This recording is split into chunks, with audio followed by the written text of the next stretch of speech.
नमस्कार, pension radio के एक नए एपिसोड में आपका फिर एक बार बहुत बहुत स्वागत है। आज हम बात करेंगे एक ऐसी न्यूज की जो अब आ चुकी है सभी के पास रिगार्डिंग ईपीएफओ, जो एम्प्लॉयज प्रोविडेंट फंड स्कीम है, उसके बारे में न्यूज है। We don't want to sensationalize it, एक थोड़ा सा हिस्ट्री देना चाहते हैं इसके ऊपर। और रिसेंटली आपको याद होगा कि फरवरी के महीने में, मार्च के बिगिनिंग में जो 237th मीटिंग हुई थी of the central trustees of the EPFO, इसमें निर्णय लिया गया था कि जो एनुअल इंटरेस्ट रेट ईपीएफ के आपके अमाउंट पर होना चाहिए, that will be stayed at 8.25%। आपको याद होगा कि 2020-2021 में ये जो 8.5% ये जो ईपीएफ का रेट हुआ करता था, इंटरेस्ट रेट, कोविड के time somewhere 21-22 it was at A 40-year लो, और इसको कम करके 8.15% किया गया था।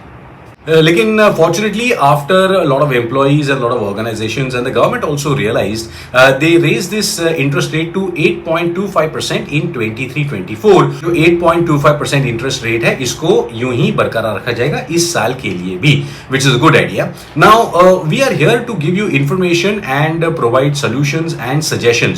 अब ये तो गवर्नमेंट को निर्णय लेना पड़ेगा कि इसको 8.5% फिर एक बार करना है या नहीं करना है, और अगर ऐसा होता है we will definitely let you know and update you on the same। Employees provident fund की जो शुरुआत थी, ये भारत में नवंबर 1951 के आसपास हुई थी, when the government decided that people in the private sector जिनको पेंशन और एक सोशल सिक्योरिटी चाहिए, वो ईपीएफ के द्वारा भी ये हासिल कर सकते हैं। They can definitely take the advantage of this particular scheme. By 1952, this became a proper act, the Employees Provident Fund Act, which became an important tool for insurance and pension for the private sector। 1976 में employees deposit insurance scheme को भी introduce किया गया था, and slowly आप देखेंगे कि पिछले अगर 50 साल की बात करें तो धीरे धीरे करके इंश्योरेंस का जो एक कंपोनेंट है या फिर कॉन्सेप्ट है, वो हमारे बीच चलाया गया और हमको उसके बारे में समझ में भी आया। In 2014, a universal account number UAN concept was created so that all the EPF accounts can be centralized and it can be easy for the government to take care of disbursal as well as collection of the EPF। February 2015, February 2015 में there was a special help desk that was introduced on the EPFO website to track a lot of old and lost cases regarding the EPF।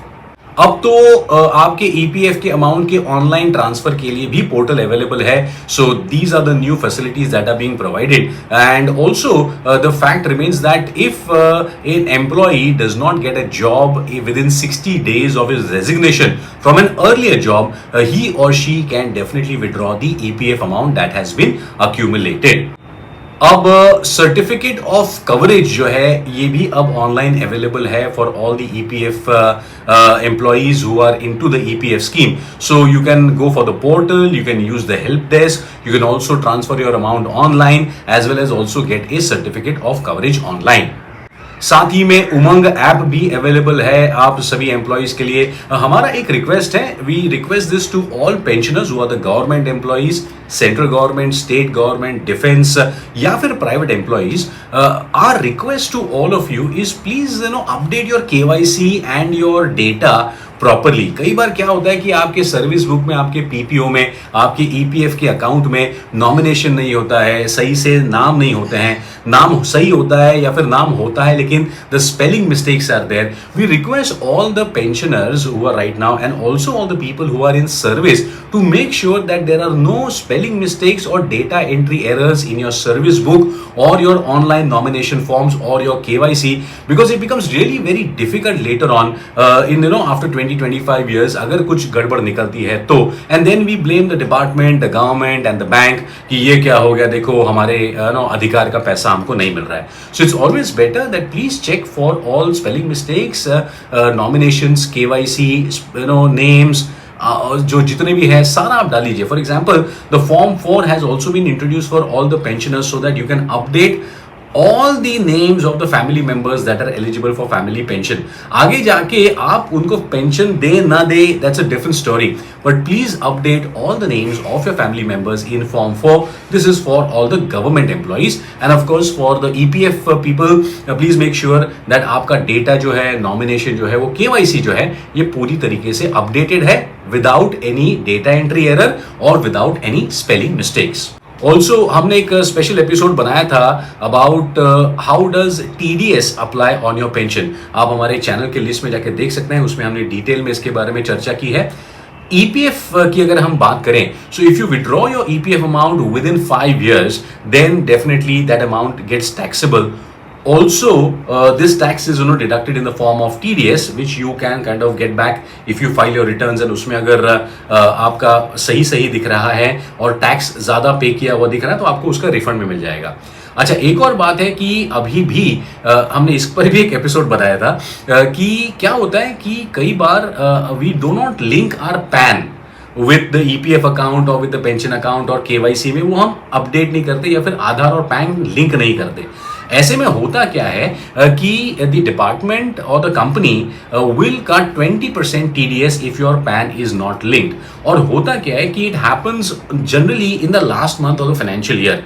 We don't realise and suddenly in the month of March or April when you update your passbook and everything or you see online, आप देखते रहे ये पैसा गया किधर, and then you realise ओ ये तो हमारा कट गया, फिर हमने फॉर्म 16 देना था, ये था वो था. Our request to all of you, all the senior citizens, please file your tax returns. Zero income दिखाओ, कोई प्रॉब्लम नहीं, लेकिन टैक्स रिटर्न्स प्लीज फाइल कीजिएगा.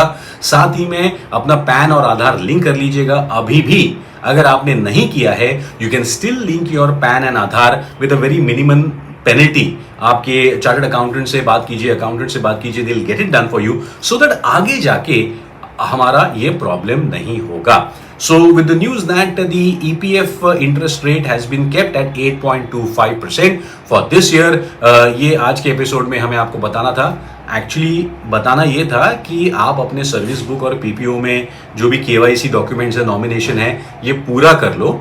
इंटरेस्ट रेट तो एक बहाना था, लेकिन आपसे मिलना ये जरूरी था because we want you to get more involve in our channel.